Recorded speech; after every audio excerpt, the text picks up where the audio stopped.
Hey, this is Shaun with the Go Tennis Podcast, powered by Signature Tennis. Check out our calendar of Metro Atlanta tennis events at letsgotennis.com. And today is 10 minutes of tennis with world-renowned tennis coach, Australian in Puerto Rico, Justin Yeo. We are continuing our path talking about the future of tennis. And Justin, we're gonna be like weathermen and try to predict the future, which is impossible, we know. But maybe we get lucky and it's right.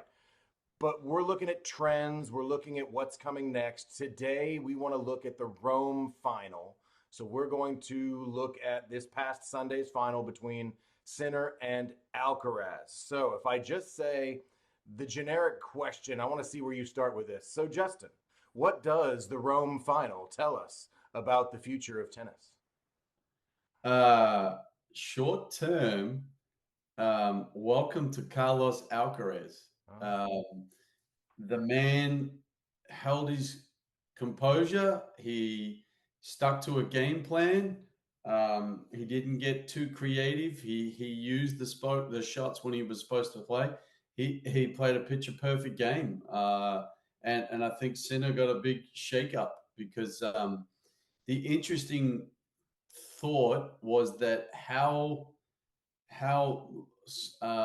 first serve percentage of Carlos wasn't as strong as it was in this first set. Second set was stronger, but first set it wasn't as strong. I like his new technique. He is definitely penetrating on the first serve, but he didn't get enough of them. But what's interesting is because of his new first serve or new serve technique, his second serve was very penetrating, and he went for the lines, which kept Sinner at bay. And I thought that was probably one of the biggest elements. The two elements I thought it stood out the most was his serve and his spin. He was getting incredible spin, especially backhand and forehand. So anyway, I thought those two elements were amazing. He played a picture-perfect game, which I think is really the biggest standout for that tournament. If he can stick with this, welcome Carlos Alcaraz, because we're going to see a very steady player now. And I've been waiting for this. I've been saying, look, he's just not mature enough yet. So he sort of, wants to have fun. He wants to play. And it's like, hey, man, you want to win titles? You've got to be, the machine. It's been the last couple of years that we've watched him. We said, wow, he's amazing. He hits drop shots. He's having fun. He's hitting tweeners. He's got a big smile on his face and he's likable. And that took him for a while. But then he realized over the last couple of years, or he was coached to realize that he needs to get it together. He needs to get focused. He needs to be a professional, stick to the game plan. Having fun is fun, but you want to beat a guy like Sinner, you got to do what you got to do, and it's less fun. Is that true? No, because I mean, I used to when I ran my large academy of serious tennis in Melbourne, Australia. What I would say to the kids is, "Isn't it fun winning?" Winning is funner, right? Winning was fun, wasn't that? I could have sworn they say winners are grinners, and people feel really happy and joyful and feel amazing when they win. So I would say that's having fun. So how about we just stick to being a little more focused, a little more mature, a little more composed, and work on the game plan to then get the fun at the end. And that's where I think that's where I'm seeing Carlos play now, as he's starting to look like he's going to be a serious professional and a serious contender, I should say. And that's probably the best match I'd seen him play, hands down, especially against a very good opponent who was playing well. Sinner served better in the final than in the semifinal. Sinner wasn't looking injured as he did in the semifinal. And he just got, I guess he got what we call dominated or dictated, and the second set was all over. So very interesting. Will be different times on a hard court or a grass court, but and that's a direction I want to take this, because I see a huge weakness in Sinner's game, and he's number one in the world by 1,200 points, and he's stayed number one in the world having to take a 90-day vacation. So this guy can't volley. Now, I say can't volley. He's number one in the world. He's better than I am at volleying. Don't get me wrong.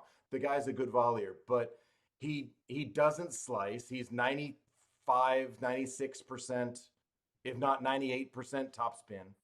It's reminding me of the one of the Australian Opens where we watched Novak and Rafa just hit the ball back and forth for 6 hours. And I don't know that that's a good long term plan for him. Are they going to have to teach him how to volley at some point? I'm sorry, I have to laugh because he has a great volley. He does practice volleys, He was what, and 0 for 2 in the match? Come on. his coach Darren Cahill is always making him play volleys. So Then why does he still suck at it? Why does he, like, he's got no net game? He can't come forward. But my point being, and he's still number one in the world. He doesn't have that all around game, or maybe he just doesn't need it. so okay, so let's put Zverev and Sinner together Yeah. because at that height, it's not as quick as it is from outside the baseline on a clay court to get to the net when you're so far back. Zverev's got 3 inches on center. Yeah, yeah, yeah, right. But he's still very tall, Sinner. Sinner's very tall. He's a I think very tall 6'2". if there was anything I would work on his foot speed getting forward so that he could get there quicker. He also has to, what we call, take the risk and go forward when he sees the right shot. And he hasn't done that yet either. The shots that he missed volleys, he came in not necessarily at the wrong time, but didn't. His preparation coming in is where I would work on things. I wouldn't work on his volleys. His stroke is good. From my perspective, we might never know if he can volley because he's never at the net, so we don't have to worry about it. And we don't know if he's got a slice either because he never does it. And I don't compare him to Zverev in the way that I still think Zverev's net game is garbage too. But my Yeah. question is the future. Are these players still capable? Are they just bigger, faster, stronger? Because Sinner can win from the baseline still when we think of the all around game as being the next great idea. Yeah, okay, so that's a good point. If Sinner is to shut down Alcaraz, he's going to have to find his way in. Simple as that. Because if I would go baseline to baseline with the amount of spin, Alcaraz is shorter. He's got more stroke variation. He's definitely an amazing defender, and so I would be cautious to go toe to toe all day long. I mean, you would have to find your way in. I think you'll find there'll be a lot more volleys on the grass and on the hard court from Jared Sinner. You'll see it. I hope so, but again, my question always goes back to in this series, the future of tennis, and that's why I Yep. bring up this question.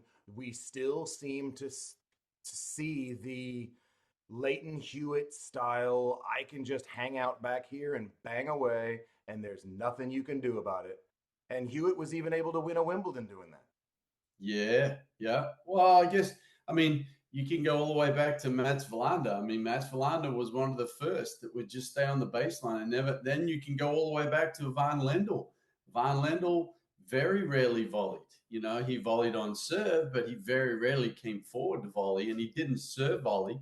He stayed off the baseline. So, yes, the baseline game still exists, and it always has existed. I think we're seeing more variety and more variation. And definitely, if I had a little child, I'd be teaching every grip, even an Eastern backhand for a forehand drop shot.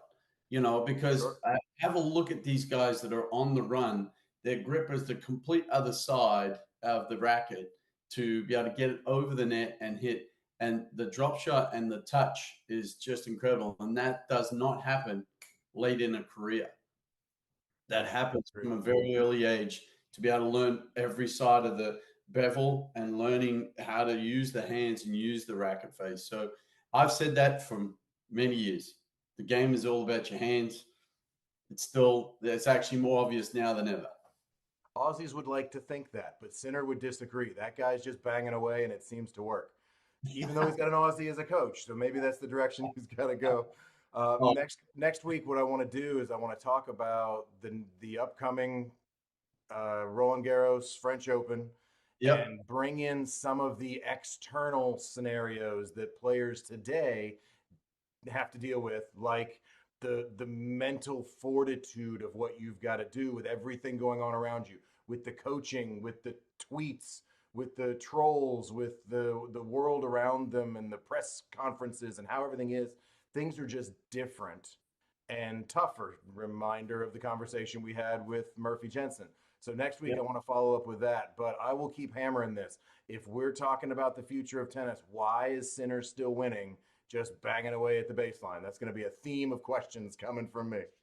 Well, I'm going to throw it at you to finish then is the drop top to drop shot, beating Alcaraz drop shot to drop shot. If he didn't have the hands, there's no way he'd be able to do that. He And if did you that watch, 1 out of 7 times. it happened many One time he hit a great drop shot.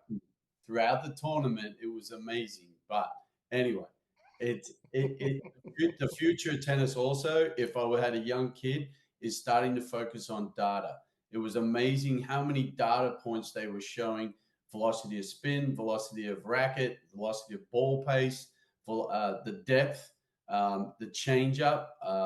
The only thing I think they don't do enough showing is the difference between someone 3 to 6 to 8 to 9 feet back, and then when they start to dictate how much they're sitting up on that baseline. So I think that next week. Tune in yeah, next week for what we've got a lot of future to talk about. yeah. And then we the will follow last up. feature, which I don't understand either, is why are we seeing players so many with tape and injuries? I don't even remember seeing that in my days. I don't remember seeing Sampras.